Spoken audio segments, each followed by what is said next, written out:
ہمارے قائد ہمارے قائد ہمارے قائد کرے فرشتے تیری کرے فرشتے تیری حفاظت ہمارے قائد رہو سلامت ہمارے قائد رہو سلامت الحمد للہ رب العالمین حمدا كثيرا طيبا مباركا فيه كما يحب ويرضى أشهد أن لا إله إلا الله وحده والأمر وأشهد أن سيدنا وسندنا وحبيبنا وشفيعنا وخليلنا ومولانا محمدا عبده ورسوله المبعوث إلى الأسود والأحمر المنعوت بشرح الصدر ورفع الذكر صلى الله عليه وعلى آله وأصحابه وبارك وسلم تسليما كثيرا كثيرا أما بعد فأعوذ بالله من الشيطان الرجيم بسم الله الرحمن الرحيم والذين هم عن اللغو معرضون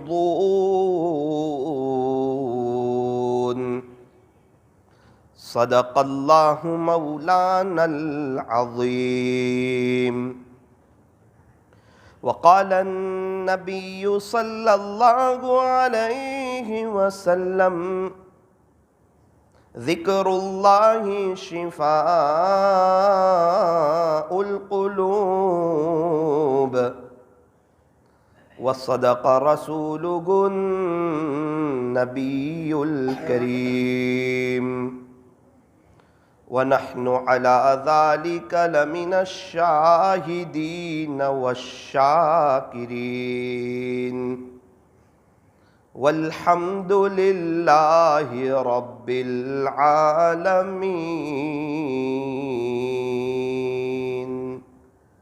محبت سے درود شریف پڑھ لیجئے.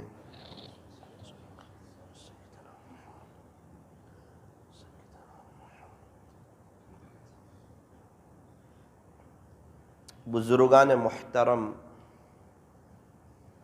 عزیز نوجوانوں اور پردے میں بیٹھ کر سننے والی میری محترم دینی ماؤں اور بہنوں، یوں فرمایا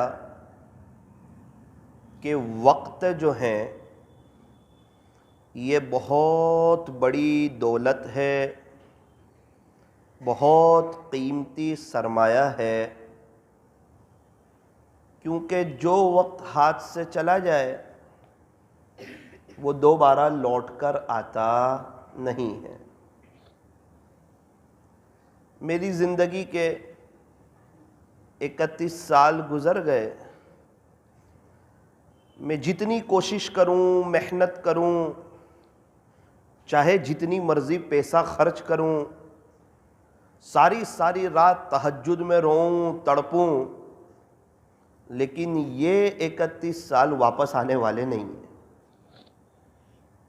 آپ میں سے کسی کے 25، 30، 35، 40، 45، 50، 60 سال گزر گئے، لیکن یوں فرمایا کہ گیا وقت پھر ہاتھ آتا نہیں، مرا بیل گھاس کھاتا نہیں. بھائی ایک جانور ہے، وہ مر جائے، اب وہ اپنا چارہ کھا نہیں سکتا. ابھی ہمارے سامنے دنیا بھر کی قیمتی نعمتیں رکھی جائیں، ہم استعمال کر سکتے ہیں، کھا سکتے ہیں، اس سے فائدہ اٹھا سکتے ہیں، لیکن اگر ہمارا انتقال ہو جائے پھر چاہے 100 قسم کی ویرائٹیز رکھی ہوں، ہم اس سے فائدہ نہیں اٹھا سکتے۔ جب وقت چلا جائے گا، جب میں اور آپ دنیا سے چلے جائیں گے، میں بہت زیادہ افسوس ہونے والا ہے کہ ایک کاش میں بھی کچھ وقت اپنے اللہ کے لیے نکال لیتا، آخرت کو بنا لیتا، اللہ سے صلح کر لیتا، اللہ سے دوستی کر لیتا، اللہ سے یاری لگا لیتا۔ ایک پارہ پڑھتا تھا، کچھ 1.5 پارہ پڑھ لیتا، 1.5 پارہ پڑھتا تھا 2 پارے پڑھ لیتا، تھوڑا سا میں بھی پابندی سے اللہ کے راستے میں وقت لگا دیتا، مہینے میں 3 دن چلا جاتا۔ اللہ کے راستے میں وقت لگانے والے 2 قسم کے لوگ ہیں۔ ایک وہ لوگ ہیں جو ہمارے بڑوں کی چاہت کے مطابق، ترتیب کے مطابق وقت لگاتے ہیں، اور ایک وہ لوگ ہیں جو اپنی سہولت کے مطابق وقت لگاتے ہیں۔ 2 قسم کے لوگ ہیں۔ جو ترتیب سے وقت لگاتے ہیں ان کی تو تربیت ہوتی ہے، ان کا وقت صحیح گزرتا ہے۔ ایک وقت آتا ہے اللہ تعالیٰ ان کی دنیا بھی بناتے ہیں اور آخرت بھی بناتے ہیں۔ اور کچھ لوگ وہ ہیں جو ترتیب سے وقت نہیں لگاتے، بلکہ اپنی سہولت سے، میں جب فری ہوں، جب میرے کاروبار میں مندی ہو، جب میرا دنیا کا کوئی کام کاج نہ ہو، تب میرے پاس اللہ کے لیے وقت ہے، ورنہ میرے اہم وقت میں سے میرے پاس اللہ کے لیے نعوذ باللہ وقت نہیں ہے۔ یوں فرمایا ان کو برکت تو مل جاتی ہے، تربیت نہیں ہوتی ہے۔ اچھا، وقت دونوں کا گزر جاتا ہے۔ جو ترتیب سے وقت لگاتے ہیں زندگیاں ان کی بھی گزر رہی ہے بڑی سکون سے، اطمینان سے، برکتوں سے، اور جو اپنی سہولت سے وقت لگاتے ہیں وہ زندگی ان کی بھی گزر رہی ہے۔ یوں فرمایا یہ زندگی تو گزر جاتی ہے، یہ وقت کسی کے لیے رکتا نہیں، وقت تھمتا نہیں، اس لیے فرمایا وقت کی قدر کرو۔ اگر کوئی انسان کچھ کرنا چاہتا ہے، اللہ کو راضی کرنا چاہتا ہے، بڑے پیمانے پر آخرت کی تیاری کرنا چاہتا ہے، اس عاجز کی ایک بات یاد رکھنا، جب تک وقت کی قدر نہیں کرو گے وہاں تک کوئی بڑا سرمایہ ہاتھ نہیں لگنے والا۔ جتنے اللہ والے ہیں یہ سب وقت کی بڑی قدر کرتے تھے، بہت زیادہ اپنے وقت کو وصول کرتے تھے۔ ان کا پورا ایک نظام الاوقات بنا ہوا تھا وقت کو وصول کرنے کا۔ یوں فرمایا کہ 1 سیکنڈ کی قدر ان سے پوچھو جن کا 1 سیکنڈ کے لیے ایکسیڈنٹ ہوتے ہوتے بچ جاتا ہے۔ گزر رہا تھا 1 سیکنڈ کے لیے، بڑا ایکسیڈنٹ ہوتے ہوتے بچ گیا، یا تو بائک پر ہو یا کار پر ہو یا چل کر جا رہا ہو، بالکل قریب سے بس گزر گئی 1 سیکنڈ کے لیے۔ اس کو پوچھو 1 سیکنڈ کتنی قیمتی ہے؟ مجھے بہت اچھی طریقے پر یاد ہے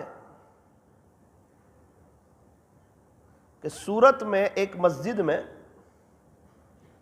مجھے جمعہ میں بیان کے لیے آنا تھا۔ تقریباً کرناٹک کے سفر سے واپس ہو رہا تھا، شاید مسجد ہیرا میں۔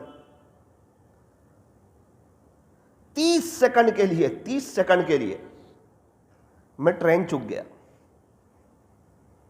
بس میرے سامنے سے ٹرین گزر رہی ہے، اتنا ہے کہ لوگوں نے مجھے آواز دی کہ ابھی نہ بیٹھو، گرنے کا خطرہ ہے۔ اور اس کا جو میں نے خمیازہ بھگتا، لوکل ٹرین پکڑنی پڑی، وراڑ کے قریب آنا پڑا، پھر پتا چلا کہ وہاں اس نام کی کوئی ٹرین نہیں ہے، اور میں 2 بجے اپنے گھر پہنچا، نہ سورت آ سکا، نہ مسجد ہیرا میں آ سکا، نہ مجھے جمعہ مل سکا۔ اس وقت احساس ہوا کہ 30 سیکنڈ کتنی قیمت رکھتی ہے انسان کی زندگی. ایک بزرگ کا ایک ملک کا سفر تھا تو تقریباً وہ 1 منٹ کے لیے فلائٹ چک گئے. وہ کیسے چکے؟ فلائٹ کھڑا ہوا ہے، سیٹ بھی ان کی بک ہے، ٹکٹ بھی ان کے پاس موجود ہے، آگے کا بس یہ ہے کہ فلائٹ کا ڈور کلوز ہو گیا. حضرت ریکویسٹ کر رہے ہیں، منت سماجت کر رہے ہیں، اسے سمجھا رہے ہیں، بھائی صاحب بہت اہم پروگرام ہے، آپ کی بڑی مہربانی ہوگی اگر آپ جو ہے فلائٹ کا دروازہ کھول دیں. آپ کو کس کو جواب دینا ہے؟ میری سیٹ بھی بک ہے، ٹکٹ بھی میرے پاس ہے، میرا لگیج بھی اس فلائٹ میں جا چکا ہے، آپ کی بڑی مہربانی ہوگی، آپ بتائیں میں کیا کر سکتا ہوں. کہا کہ سر پہلے آپ سے ہم معافی چاہتے ہیں، آپ جتنا مرضی خرچ کرو، جو مرضی کرو، ایک قاعدہ ہے سرکار کا کہ فلائٹ کا ڈور ایک مرتبہ کلوز ہو جائے پھر وہ اوپن نہیں ہوا کرتا، مفتوح نہیں ہوا کرتا، کھلا نہیں کرتا. آپ جتنی مرضی ہمیں سمجھا لیں، جتنی مرضی آپ منت سماجت کر لیں، جتنی مرضی آپ ریکویسٹ کر لیں، یہ فلائٹ کا دروازہ اب آپ کے لیے نہیں کھل سکتا. جن دنوں میری اور آپ کی آخری گھڑیاں ہوگی، ملک الموت آ جائیں گے اور جب روح قبض کرنے لگیں گے اس وقت انسان تڑپ رہا ہوگا، کانپ رہا ہوگا، اس کو پتا ہے اب نتیجہ آنے والا ہے سامنے. ایگزام میں پتہ نہیں چلتا ہے، انسان پنکھے کے نیچے بیٹھا ہوتا ہے، صحیح لکھے غلط لکھے دونوں دیکھنے میں برابر لگتے ہیں، لیکن یہ بات ضرور ہے صحیح لکھنے والے کو یہ پتا ہوتا ہے کہ انشاءاللہ جب ریزلٹ آئے گا نا تو کامیابی قدم چومے گی، اور غلط لکھنے والے کو یہ پتا ہوتا ہے ابھی تو میں بیٹھا ہوا ہوں پنکھے کے نیچے، آرام سے ہوں، کوئی بے عزتی نہیں ہو رہی ہے، کوئی بولنے والا نہیں ہے، لیکن چونکہ اسکول میں محنت سے پڑھا نہیں تھا، ٹیوشن گیا نہیں تھا، اپنی مستی میں مست تھا اور وہاں کے رولز کو فالو نہیں کیا تھا، میں رات میں پڑھنے نہیں بیٹھتا تھا، اس لیے میرا ریزلٹ برا آنے والا ہے. یہ چیز اس کو اندر سے ستاتی ہے، اس کو اندر سے بے چین رکھتی ہے.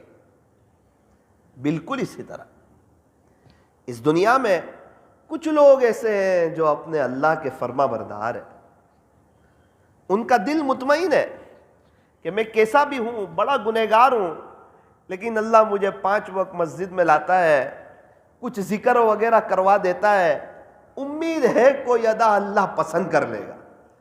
ایسی ہے تو نہیں کہ اللہ کو پسند آ جائے، لیکن امید ہے اللہ کو ضرور رحم آئے گا، اسی لیے وہ مجھے 5 وقت مسجد میں آنے کی توفیق دیتا ہے. یہی تو وجہ ہے وہ فجر کی نماز میں جب دنیا میٹھی نیند سو رہی ہوتی ہے، اندھیرا چھایا ہوا ہوتا ہے، اس وقت میرا اللہ مجھے اٹھا دیتا ہے اور بستر مجھے اچھال دیتا ہے، چاہے ٹھنڈی ہو، گرمی ہو، بارش ہو، ہر حال میں اللہ مجھے مسجد میں لاتے ہیں اور میں اپنی پیشانی اللہ کے سامنے جھکاتا ہوں. یہ اس بات کی علامت ہے، امید ہے کہ اللہ موت کے وقت مجھ پر رحم فرمائیں گے. اگر رحم نہیں کرنا ہوتا تو شاید فجر کی نماز کی توفیق نہ دیتے. ظہر کی نماز پڑھنا آسان ہے، ایک ماحول بنا ہوا ہے، دکان کا ماحول ہے، شیڈیول ہے، ابا بھی کہتے ہیں چل بیٹا تو اس مسجد میں پڑھ لے، میں یہاں پڑھ لوں گا، ملازم سے بھی کہتے ہیں آپ کو یہاں پڑھنی ہوگی. تو 4 وقت کی نمازیں ایک ماحول بنا ہوا ہے، اس کی وجہ سے الحمدللہ آسان ہے.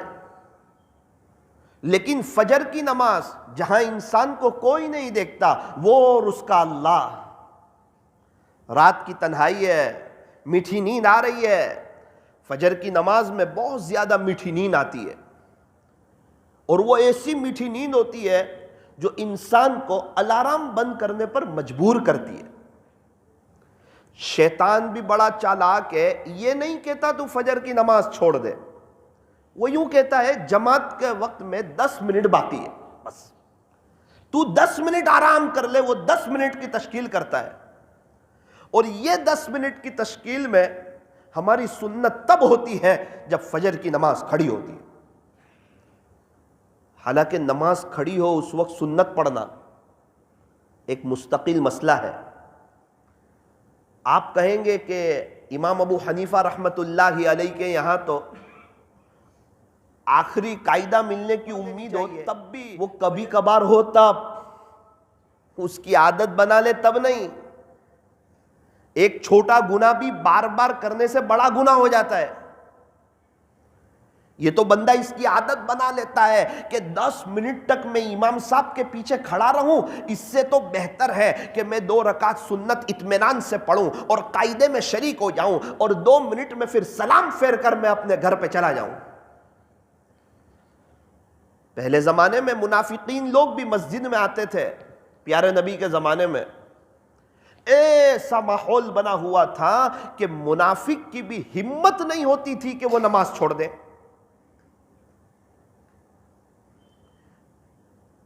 اسی لیے فرمایا کہ منافق مسجد میں ایسا ہے جیسا کہ پرندہ پنجرے میں. پرندہ پنجرے میں ہلتا ہی رہتا ہے، اس کو چین نہیں پڑتا، پھڑ پھڑاتا ہے، تڑپتا ہے، سوچتا ہے کہ کب پنجرا کھلے اور میں اڑ جاؤں.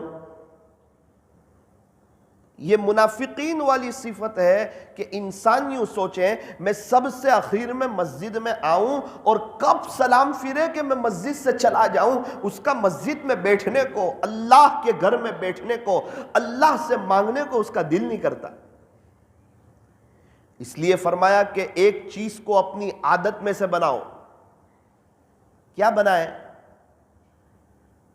کہ جب بھی ہم انشاءاللہ مسجد میں آئیں گے، فجر کی نماز ہو، ظہر کی نماز ہو، عصر کی نماز ہو، مغرب کی نماز ہو، عشاء کی نماز ہو، جب سب نماز ختم ہو جائے گی سنت وغیرہ، تو ہم خالی ہاتھ تو نہیں جائیں گے، ضرور اپنے اللہ سے بھیک مانگ کر ہی جائیں گے. ایک گراہک ہماری دکان پر آئے اور اس مال کی ہم اس کو فضیلت بیان کرتے رہیں، یہ اس کوالٹی کا ہے، اس کیٹیگری کا ہے، اتنا اچھا ہے، اتنا شاندار ہے، یہاں کا بنا ہوا ہے. 1 گھنٹے تک مال کی تعریف کی اور بیچا نہیں مال. تو دکان والے کہتے ہیں یہ اچھا سیلس مین آدمی نہیں ہے، یہ سمجھدار نہیں ہے. سمجھدار تو تب ہوتا جب 10 منٹ بات کر کے مال بیچ دیتا، پیسہ لے لیتا اور کچھ منافع حاصل کر لیتا. اسی لیے کہتے ہیں کہ یہ بات بڑی اچھی کرتا ہے لیکن چیز بیچنے کی صلاحیت اس کے پاس نہیں ہے. پھر اس کا شمار سیلس مین میں نہیں ہوتا ہے. پھر وہ آدمی چائے لانے کے کام لگتا ہے، کانچ کی صفائی کے کام لگتا ہے، گھڑی والنے کے کام لگتا ہے. سب سے زیادہ دکان میں کام بھی یہی بندہ کرتا ہے، سب کی زیادہ بولی بھی یہی بندہ سنتا ہے، سب سے زیادہ پریشان بھی یہی ہوتا ہے اور سب سے کم تنخواہ بھی اسی کی ہوتی ہے. صبح سب سے جلدی یہی دکان پر آتا ہے، سب سے اخیر میں یہی جاتا ہے. ساری قربانیوں کے باوجود اس کی تنخواہ 5000. کیوں؟ دل دماغ استعمال نہیں کرتا ہے، صرف ہاتھ استعمال کر رہا ہے. ایک آدمی آ رہا ہے، نماز تو پڑھ رہا ہے لیکن اٹھک بیٹھک کر رہا ہے، دل کا استعمال نہیں کرتا کہ میں اپنے مالک کے سامنے کھڑا ہوں، اللہ مجھے لے آئے ہیں، دنیا کے جھمیلوں سے لے آئے ہیں، لوگوں کے پاس وقت نہیں ہے، لوگ مسجد میں آنے کے لیے تیار نہیں ہے اور بے حیائی، فحاشی اور عریانیت کا ماحول ہے اور موبائل کا دورہ ہے اور انٹرنیٹ کی فراوانی ہے اور گناہوں کے بازار گرم ہے. میرے گناہوں کے باوجود، غفلت کے باوجود میرے رب نے مجھ پہ کرم کیا ہے اور مجھے مسجد میں لے آئے ہیں اور وضو بھی کروا دیا ہے اور اپنے گھر میں اس رب نے ہمیں کھڑا بھی کروا دیا ہے اور ہم نے اللہ اکبر بھی کہہ دیا ہے اور اللہ اب ہماری طرف متوجہ ہے. اس وقت یہ بندہ جہاں سے آیا تھا پھر وہیں کے خیالوں میں ڈوب جاتا ہے. جس دنیا سے اللہ نے اس کو نکال کے اپنے گھر میں لائے، اس کو سکون دیا، اطمینان دیا، اللہ کے گھر میں عجیب و غریب سکون ملتا ہے۔ ابھی ہم یہاں بیٹھے ہوئے ہیں، ایسا لگتا ہے کہ دنیا کے سب سے زیادہ خوشحال ہم لوگ ہیں، کوئی ٹینشن نہیں۔ بہت سے حضرات کا ابھی کھانا باقی ہوگا، ہمیں بھی نوساری جانا ہے، لیکن وہ چیزیں یاد ہی نہیں آ رہی ہے۔ کیا بات ہے کہ سکون مل رہا ہے، سکینہ نازل ہو رہی ہے، اللہ تعالیٰ چین سکون عطا فرما رہے ہیں۔ یہ اللہ کے گھر کی رحمتیں ہیں، برکتیں ہیں، اور اللہ کا شاہی دربار ہے۔ یہاں اللہ تعالیٰ ہمیں بلاتے ہیں نوازنے کے لیے، دینے کے لیے، لیکن افسوس صد افسوس، ہم آتے تو ہے، نماز بھی پڑھتے ہیں، لیکن مانگے بغیر چلے جاتے ہیں۔ اس لیے فرمایا مانگ کر کے جاؤ، اس بات کو طے کرنی ہے۔ یہ جو اصلاحی مجلسیں ہو رہی ہے، یہ جو بیانات ہو رہے ہیں، اس کا بنیادی مقصد یہ ہے کہ جو بات ہم سنیں اس پر عمل کرنے کی کوشش کریں۔ کچھ بات اپنے پلو میں باندھ لیں اور لے کر کے جائیں کہ آج کی مجلس میں بیان کیسا ہوا، اس پر مجھے توجہ نہیں دینی۔ بیان ہمیشہ اچھا ہی ہوتا ہے، اللہ کے دین کی بات کبھی بھی بری ہوتی نہیں ہے۔ وہ کوئی بھی آدمی کرے، اللہ کے دین کی بات تو اچھی ہوتی ہے، لیکن مجھے عمل کرنا ہے، مجھے اپنی زندگی کو چینج کرنا ہے، مجھے اللہ کی طرف آنا ہے، رجوع اللہ اور انابت اللہ کرنا ہے۔ انسان کو چاہیے کہ وہ اس بات کو طے کریں۔ آج کی مجلس میں کیا بہتر ہو کہ میں اور آپ اس بات کو طے کریں کہ انشاءاللہ ثم انشاءاللہ ہر نماز میں ہم آئیں گے نا، 4-5 منٹ ضرور اللہ سے بھیک مانگ کر کے جائیں گے۔ پھر دیکھنا زندگی خوشیوں سے بھر جائے گی۔ یوں فرمایا کہ دعاؤں کا رنگ نہیں ہوتا، یوں فرمایا کہ دعاؤں کا رنگ نہیں ہوتا، لیکن جب یہ رنگ لاتی ہے تو زندگی رنگوں سے بھر جاتی ہے۔ لوگ کہتے ہیں کہ پیسہ جمع کرو برے وقت میں کام آئے گا، اللہ والے کہتے ہیں کہ اپنے اللہ کے لیے وقت نکالو، انشاءاللہ زندگی میں برا وقت ہی نہیں آئے گا۔ سب لوگ اچھے دن کی تلاش میں، یوں فرمایا کہ جس کے پاس اللہ کے لیے وقت نہ ہو اس کے اچھے دن آیا نہیں کرتے، اور جس کے پاس اللہ کے لیے وقت ہو برے دن اس کے قریب سے گزرا نہیں کرتے۔ اللہ کے لیے وقت ہونا بڑی اہم چیز ہے۔ حضرت فرماتے ہیں میں سمجھاتا رہا، ریکویسٹ کرتا رہا، انہوں نے میری ایک بات نہ مانی، 1 منٹ کے لیے میں فلائٹ چوک گیا، سارے پروگرام آگے پیچھے ہو گئے۔ اس وقت پتا چلا کہ 1 منٹ زندگی میں کتنی قیمت رکھتی ہے۔ جس ماں کے یہاں بچہ 1 مہینے پہلے آ جاتا ہے،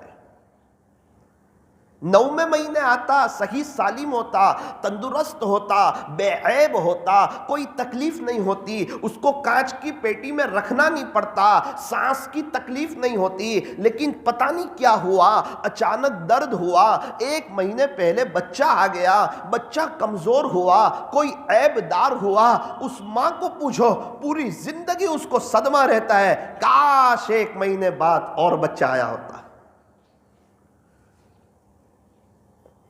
اور سال کی قدر ان سے پوچھو جو بیچارے فیل ہو جاتے ہیں اور انہیں وہ سال دوبارہ ریپیٹ کرنا پڑتا ہے، ان سے پوچھو۔ ہمارے ڈابھیل میں ایگزام ہوتی ہے، امتحان ہوتا ہے عالم کلاس میں، اس میں ایک عجیب و غریب شرط ہے، کوئی بچہ سپلیمنٹری پر اپنا نام نہیں لکھ سکتا۔ اگر کسی نے نام لکھ دیا تو یہ مدرسے کی طرف سے بہت بڑا جرم شمار کیا جائے گا، اور ہو سکتا ہے اسی وقت اس بچے کو مدرسے سے نکال دیا جائے، نام نہیں۔ وہ محتمم صاحب اس کو بتا دیں گے کہ تیرا نمبر 68 68، جب بھی تیری سپلیمنٹری آئے 68 لکھنا ہے اور کچھ نہیں، تاکہ جو استاذ پرچے چیک کر رہے ہیں ان کو یہ نہ پتا چلے کہ یہ بچہ کون ہے، یہ میری خدمت کرتا ہے وہ ہے یا کون ہے، یہ میرا بیٹا ہے یا کون ہے، یہ میرا رشتہ دار ہے یا کون ہے، یہ پہلی صف کا بچہ ہے یا کون ہے، اس کو کچھ نہیں آتا یہ وہ بچہ ہے یا کون ہے، کچھ پتا نہ چلے۔ کبھی ایسا ہوتا ہے ایک بچے کو بہت کچھ آتا ہے، ایک دن اس کی چھٹی ہوئی تھی، وہی سوال ایگزام میں آ گیا، اب اس کو وہ سوال آتا نہیں۔ استاذ کو پتا چل جائے تو استاذ کیا سوچتے ہیں کہ یہ بچہ تو جو ہے بڑا ہوشیار ہے، وہ تو ایک آدھ غلطی سے اس کو نہیں آ رہا ہے، اس لیے اس کو اچھے نمبر دے دو۔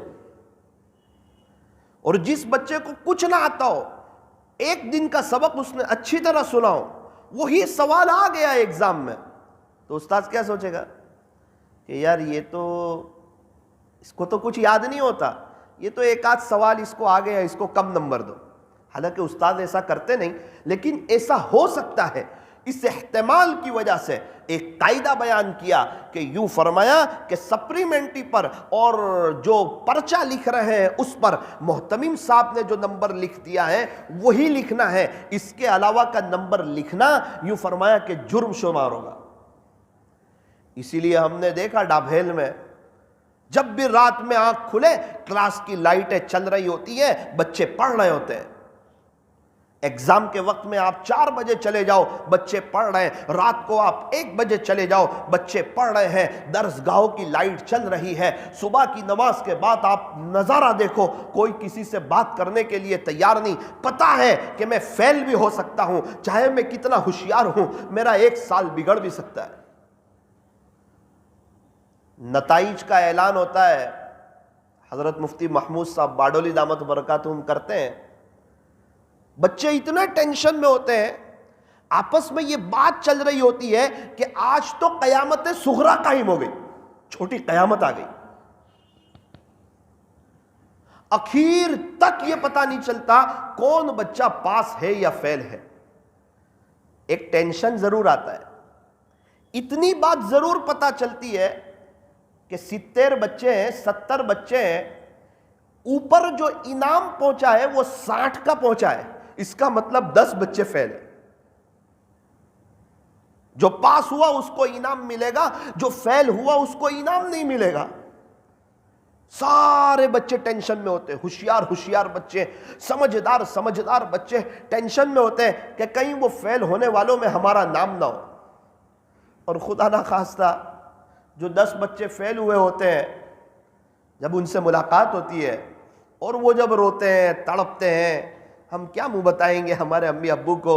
اب کلاس کے ساتھیوں سے ہم الگ ہو جائیں گے، ہمیں 1 سال بگاڑنا پڑے گا، یا تو ڈابھیل چھوڑ کے کہیں جانا پڑے گا۔ اور جس نے ڈابھیل میں پڑھائی کر لی ہو، جو گجرات کا دیوبند سمجھا جاتا ہو، پھر وہ بندہ ڈابھیل چھوڑ کے کہاں جائے؟ حضرت مفتی احمد خان پوری صاحب دامت برکاتہم کی صحبت چھوڑ کے وہ کہاں جائے؟ ایسے اللہ والوں کی آمد چھوڑ کے وہ کہاں جائے؟ تو ہمیں بہت اچھی طریقے پر معلوم ہے کہ 1 سال کی قدر ان سے پوچھو جو بیچارے فیل ہو جاتے ہیں اور ان کا سال بگڑ جاتا ہے۔ اس لیے میرے عزیزو، یہ زندگی بڑی قیمتی ہے، زندگی کی قدر قبرستان والوں سے پوچھو جو آج مر چکے ہیں، انتقال کر چکے ہیں، ان کی فیملی موجود ہے، ان کے پراپرٹی موجود ہے، ان کی دکانیں موجود ہیں، ان کے کاروبار موجود ہے، لیکن ایک ایک سبحان اللہ کے محتاج ہو گئے، ایک ایک روپیہ صدقہ کرنے کے محتاج ہو گئے، ایک ایک پائی ثواب کے محتاج ہو گئے۔ ان کے بچوں کے پاس، ان کی فیملی کے پاس، ان کے گھر والوں کے پاس اب وقت نہیں ہے گھر کی صفائی کی ضرورت ہے اور دکان چلانے کی ضرورت ہے، ان کے بیٹے مشغول ہیں، اپنے بچوں کو اللہ کا دین سکھایا نہیں، انہیں دیندار اور نیک بنایا نہیں، آج ان کے بچے ان کو یاد کرنے کے لیے تیار نہیں۔ اس لیے فرمایا کہ زندگی کی قدر ان سے پوچھو جو بیچارے قبرستان میں ہیں، اللہ کو پیارے ہو چکے۔ ہمیں وقت کی قدردانی کرنے کی توفیق اور سعادت نصیب فرمائے۔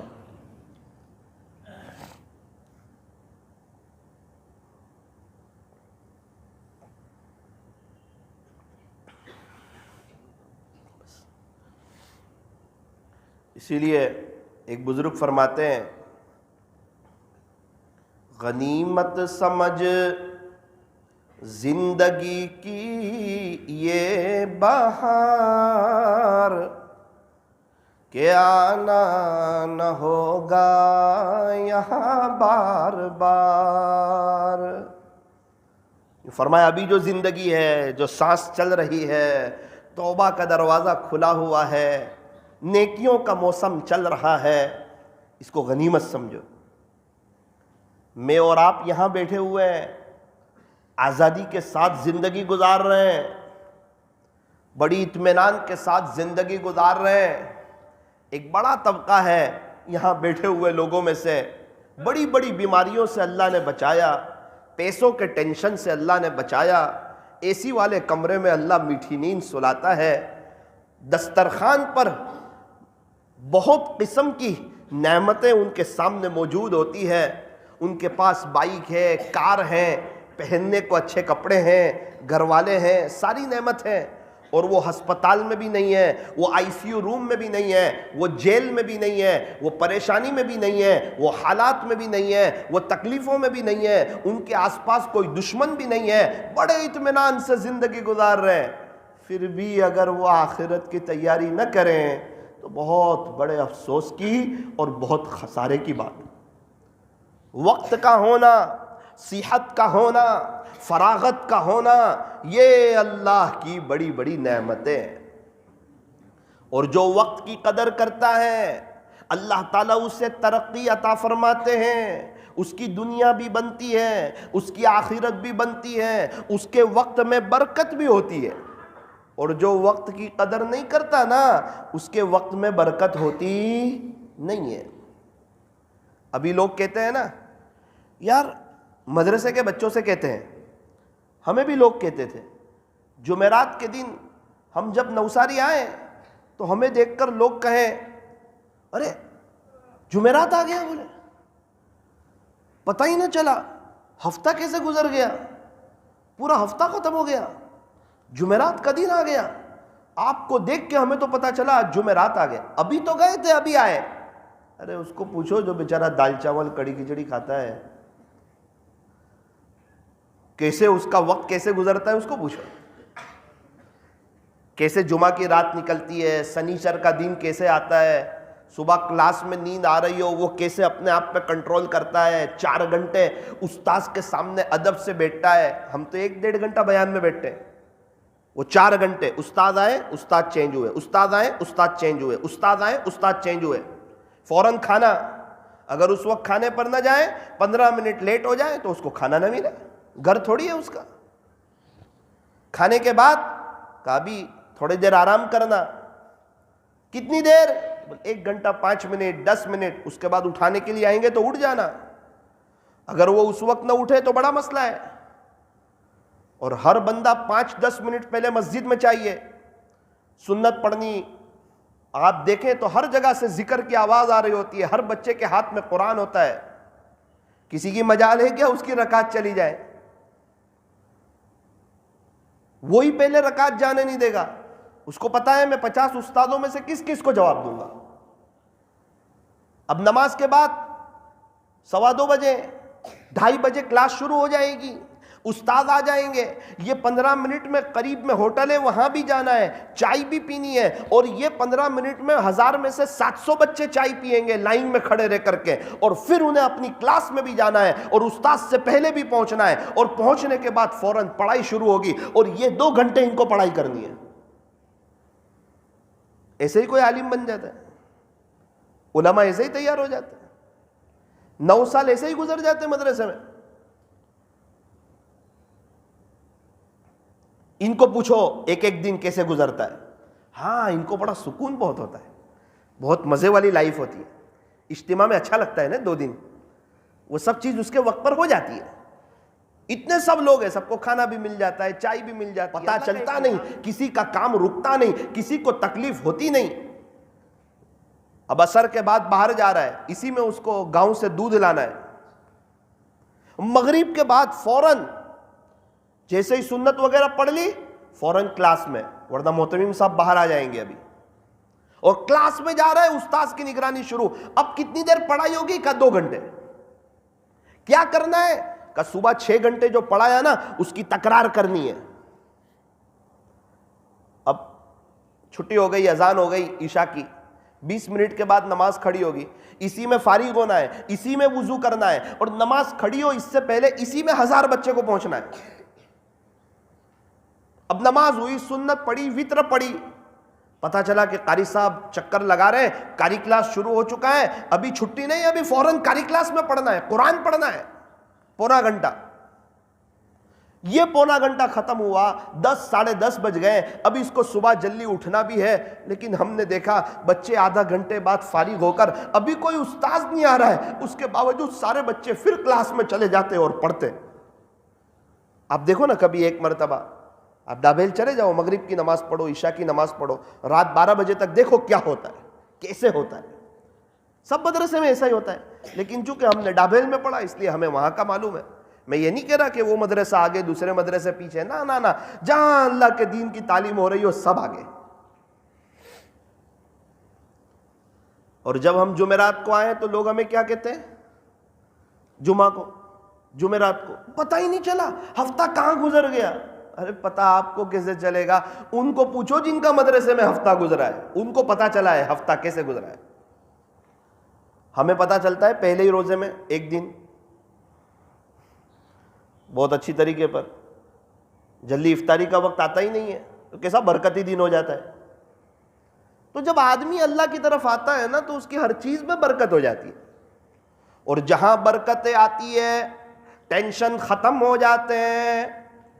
آج ساری پریشانیاں بے برکتی کی ہیں. پہلے گھر کا ایک آدمی کماتا تھا، 10-11 لوگ آرام سے کھاتے تھے. آج گھر کے سارے لوگ کماتے ہیں پھر بھی خرچے پورے نہیں ہوتے. کیا بات ہے؟ فرمایا کہ برکت نہیں. برکت کیوں نہیں؟ فرمایا کہ نیتیں صاف نہیں، بھائی بھائی سے خوش نہیں، بہن بہن سے خوش نہیں، ماں باپ بچوں سے خوش نہیں، بچے ماں باپ سے خوش نہیں. ایک ہی گھر میں سب ایک دوسرے سے دور ہے، دلوں میں دراریں ہیں، نفرتیں ہیں، برکت آوے کہاں سے؟ جہاں نیت میں کھوٹ ہوتی ہے نا برکت دوسرے دروازے سے باہر چلی جاتی ہے. 10,000 کمانے والے کا بھی پیسہ نہیں بچتا، اور لاکھ کمانے والے کا بھی پیسہ نہیں بچتا، اور 10 لاکھ کمانے والے کا بھی پیسہ نہیں بچتا.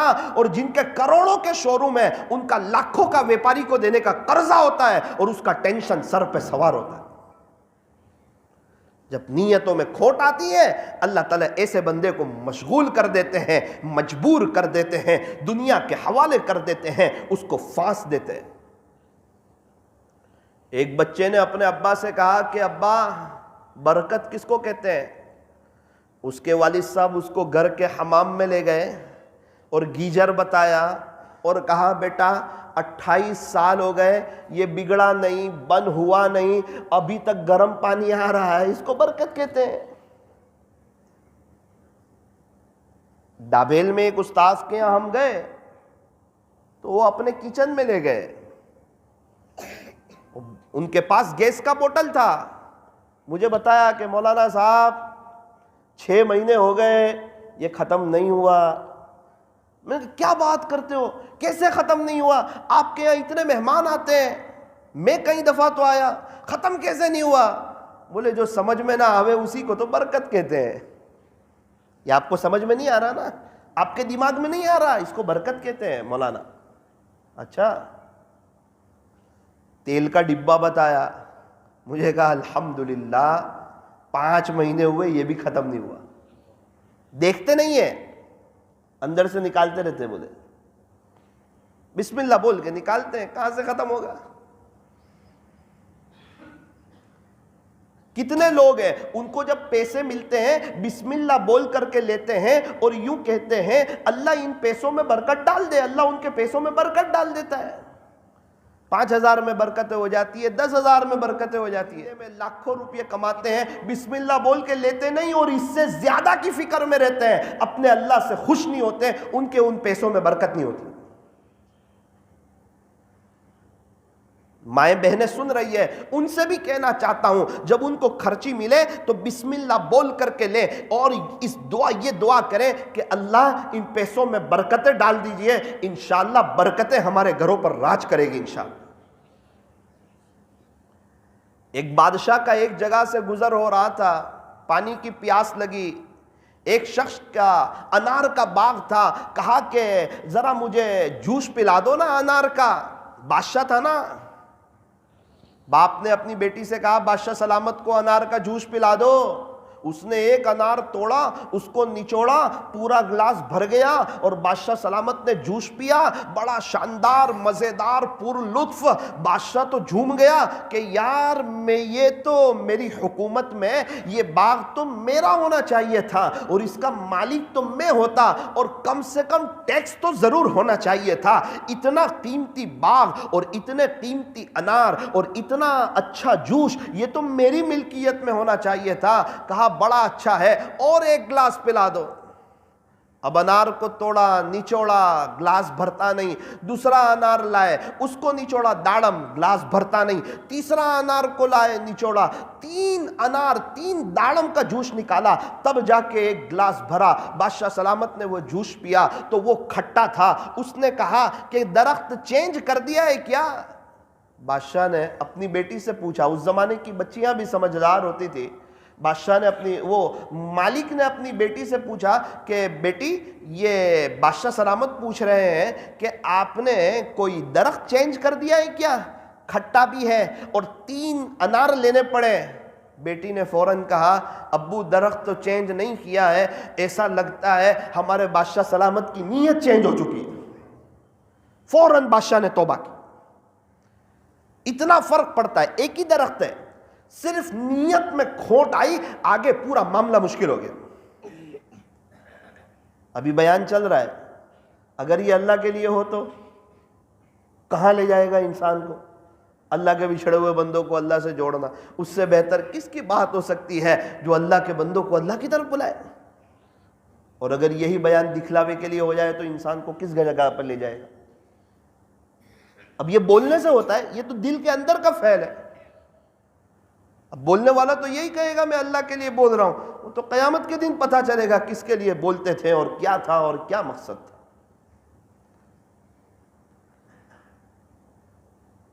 آپ لوگوں کی برکت سے اللہ تعالی ہمیں بھی اخلاص عطا فرما دے۔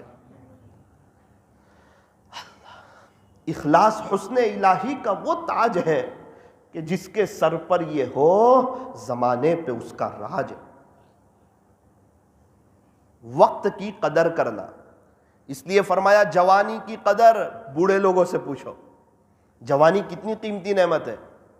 ماں باپ کی قدر ان سے پوچھو جن کے ماں باپ دنیا سے چلے گئے، وہ بتائیں گے ماں کیا چیز ہے اور باپ کیا چیز ہے۔ گزشتہ کل میں ایک جگہ بیان کے لیے گیا تھا، ایک واقعہ سنا، دل ہل گیا۔ اس واقعے کی وجہ سے پورا گاؤں رو رہا تھا۔ کیا ہوا؟ ابھی 4-5 دن پہلے ہی اس گاؤں میں ایک مفتی صاحب رہتے ہیں، اللہ والے ہیں، وہ کسی وجہ سے افریقہ گئے تھے، 32-33 سال کی عمر، ان کے 3 بچے، لڑکی 12 سال کی، لڑکا 8 سال کا، ایک لڑکی 5 سال کی۔ ان کا ایک مدرسہ بھی چلتا ہے چھوٹا سا۔ ان کی اہلیہ بڑی خدمت کرتی تھی اپنے بچوں کی، مدرسے میں پڑھنے والے بچوں کے کپڑے دھو دیتی تھی، ان کا کھانا بناتی تھی۔ ڈیلیوری کا وقت آیا، مفتی صاحب تو وہاں ہیں، امی کی طبیعت تھوڑی بگڑنا شروع ہوئی، ماں کی 30 سال کی عمر ہے، جوان ہے، خطرہ محسوس کرنے لگی کہیں میرا انتقال نہ ہو جائے۔ پہلے بچوں کو تیار کر دیا، انہیں دودھ بسکٹ کھلا دیا، بچوں کو سلا دیا، بچوں کو تکلیف نہ ہو۔ شوہر تو تھا نہیں، اور جس کو بھی کہیں وہ تو یہی بات کہے نا کہ بھائی وہ تو ایام حمل میں تو تکلیف ہوتی ہے۔ یہ سمجھ رہی تھی کہ پہلے بھی 3 بچے ہیں، یہ تکلیف کسی اور وجہ سے ہو رہی ہے۔ اس کے بعد وہ آرام کے لیے لیٹی، جب وہ آرام کے لیے لیٹی تو لوگ باہر نکل گئے کمرے کے، تھوڑی دیر میں آ کر دیکھا تو انتقال ہو گیا۔ بچوں کو تو پتہ نہیں، مفتی صاحب کو بتایا ایسا ایسا ہوا۔ اب ایک طرف بیوی بھی نہیں، انتقال ہو گیا، بچے چھوٹے چھوٹے ہیں، معصوم سے بچے ہیں، وہ بھی بے چین ہو گئے۔ ایک آدمی کل مجھے کار میں رکھنے کے لیے آ رہا تھا، اس نے کہا مولانا مجھے فون آیا مفتی صاحب کا 4:30 بجے، اور کہا کہ ارجنٹ میرے بچے سے بات کراؤ۔ میں بھی برداشت تو نہیں کر سک رہا تھا، پورا گاؤں رو رہا تھا، لیکن میں نے ان کے بیٹے کو اٹھایا نیند میں سے کہ تیرے ابا تیرے سے بات کرنا چاہتے ویڈیو کال پہ۔ مولانا اس نے پتہ نہیں اس کو کیا ہوا، وہ تو سو گیا تھا، ان کو نہیں بتایا تھا تمہارے امی کا انتقال ہو گیا۔ اٹھتے ہی وہ پہلا جملہ پوچھتا ہے، بھائی یہ بتاؤ پہلے میری ماں کہاں ہے؟ یہ بستر پہ میرا امی نہیں ہے، ہم امی کے ساتھ سوتے ہیں نا، ہمارے امی کہاں ہے؟ وہ تو رات میں یہی سوئی تھی۔ میرے آنکھ میں آنسو آ گئے، میں پلٹ کے میں تھوڑی ہمت رکھی، اس کے ابو سے بات کرائی، پھر مشورہ ہوا کہ صبح نماز ہے جنازے کی، بچے ہیں، بتانا تو ہے ہی ماں کو، بعد میں بتائیں گے، بہت روئیں گے۔ بہت سمجھایا بچوں کو، اور بچوں کو بتایا، بہت روئے بچے، بہت تڑپے۔ نانی نے اور بستی والوں نے بہت مشکل سے انہیں سنبھالا۔ پھر کہا مولانا اب وقت آیا جنازہ اٹھانے کا۔ جنازے میں رکھ دیا تھا، ان کی اماں کو بولے، ہمارے قریبی رشتہ دار ہوتے ہیں۔ بیٹی آئی اور وہ جنازے کو پکڑ لیا اور کہنے لگی میری ماں کو لے کے مت جاؤ، بس ایک ہی بات، میرے امی کو لے کے کہاں جا رہے؟ میرے تو ابا بھی باہر ہے، تم یہ میری ماں کو کہاں لے جا رہے؟ میرے امی کو مت لے جاؤ۔ 8 سال کا بچہ تو رو رہا ہے، تڑپ رہا ہے، وہ 5 سال کی بچی رو رہی ہے، تڑپ رہی ہے۔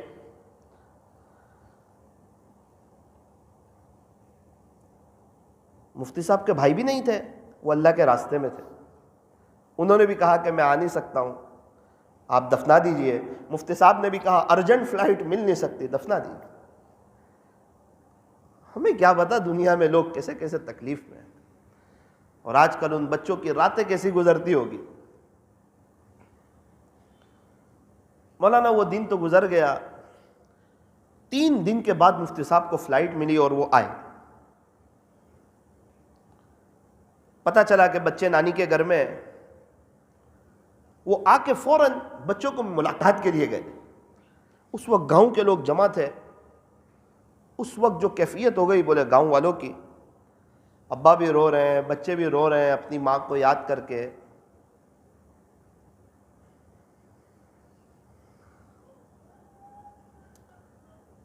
اور ہم سمجھتے ہیں کہ ہم پریشان ہیں، پتہ نہیں کون سمجھ میں آتا، ہم کیوں اللہ کی طرف نہیں آتے، کیوں ہمارے پاس قرآن کے لیے وقت نہیں ہے، ذکر کے لیے وقت نہیں ہے۔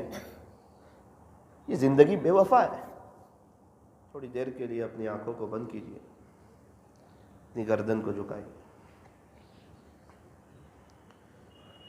مراقبہ کر لیجیے، اندر باہر کی ساری لائٹیں بند کر دیں۔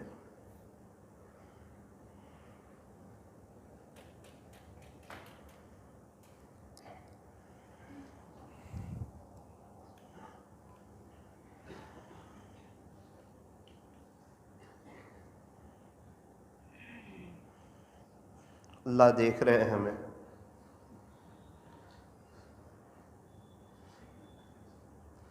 اپنے لیے نہ صحیح ان بچوں کے لیے ہی دعا سبھا دو اللہ کے سامنے۔ اللہ ان بچوں کے نصیبیں بلند کرے، ان کو ماں کا صبر دے، یہاں تو جن کے ماں باپ موجود ہیں وہ سامنے بولتے ہیں، مقابلہ کرتے ہیں، انہیں ماں باپ سمجھ میں نہیں آتے ہیں، ان کے عیب دیکھتے ہیں، ان کی غلطیوں کو دیکھتے ہیں، یوں کرتے ہیں، ہمارے امی یوں کرتے ہیں، ہمارے ابو یوں کرتے ہیں۔ وہ جب ان کا جنازہ اٹھے گا تب پتہ چلے گا کیا کرتے تھے، کیا نہیں کرتے تھے، کون حق پہ تھا، تیرے اندر سمجھ زیادہ تھی یا تیرے باپ کے اندر سمجھ زیادہ تھی۔ تو یہ ابا زیادہ سمجھ میں آئے یا دوست لوگ زیادہ سمجھ میں آئے، وہ وقت بتائے گا۔ وہی آدمی کل مجھے کہہ رہا تھا، مولانا اربوں روپیے ہو نا، ماں نہ ہو تو گھر میں بے چینی لگتی ہے، وہ گھر خالی خالی لگتا ہے۔ جتنا بڑا گھر ہو ایسا لگتا ہے وہ گھر کاٹنے دوڑتا ہے۔ ماں وہ نعمت ہے۔ جنہوں نے اپنی ماں کو کفن میں دیکھا، جنہیں اپنی ماں کی انتقال کی خبر آئی، ان کو پوچھو ان پر کیا بجلی کی طرح وہ بات برسی۔ وہ بندہ اپنی ساری نعمتوں کو بھول جاتا ہے، اور آج تھوڑا سا ماں باپ بول دے بچہ ایموشنل ہو جاتا ہے۔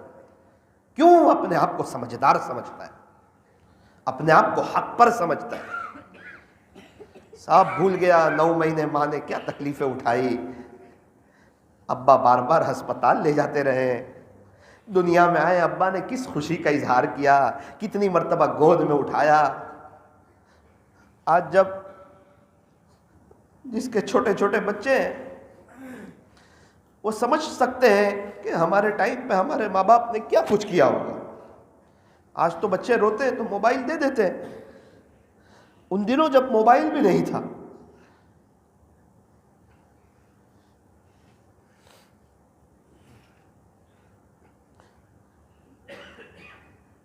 گزشتہ کل جب بیان ختم ہوا، مفتی صاحب آئے میرے پاس، مجھے کہا مولانا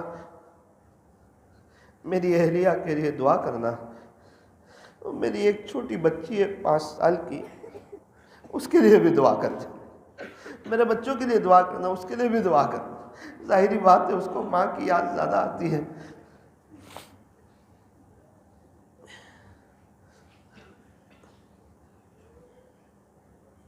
انسان آج ناشکر ہو گیا ہے، سب بھول جاتا ہے رب نے کتنی نعمتیں دی، کیا بہاروں میں رکھا، کیا اچھی میٹھی نیند، کیا اچھا کھانا، کیا اچھے کپڑے، کیا اچھی بائک، کیا اچھا موبائل، کیا اچھی خوبصورتی، سب دیا۔ اس کے باوجود اس کے پاس رات کے آخری پہر میں اپنے اللہ کے لیے وقت نہیں ہے۔ جب اللہ پہلے آسمان پر آتے اپنے بندوں کو نوازنے کے لیے آتے ہیں، اس وقت لوگ میٹھی نیند سو رہے ہیں۔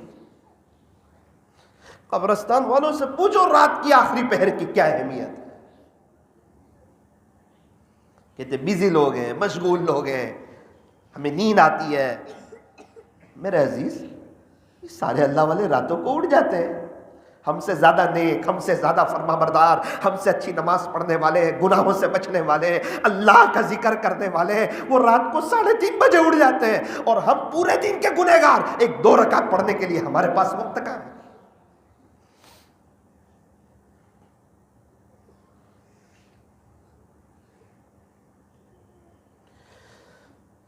لا الہ الا اللہ محمد الرسول اللہ صلی اللہ علیہ وسلم۔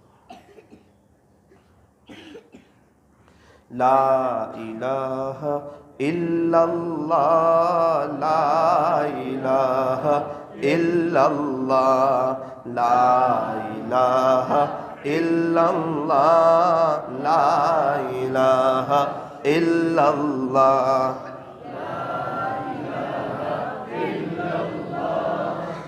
پڑھتے رہیں، زندگی میں کچھ گھڑیاں ایسی بھی ہو کہ روتے ہوئے اللہ کا ذکر کیا جائے۔ لا الہ الا اللہ، لا الہ الا اللہ، لا الہ الا اللہ، لا الہ الا اللہ، لا الہ الا اللہ۔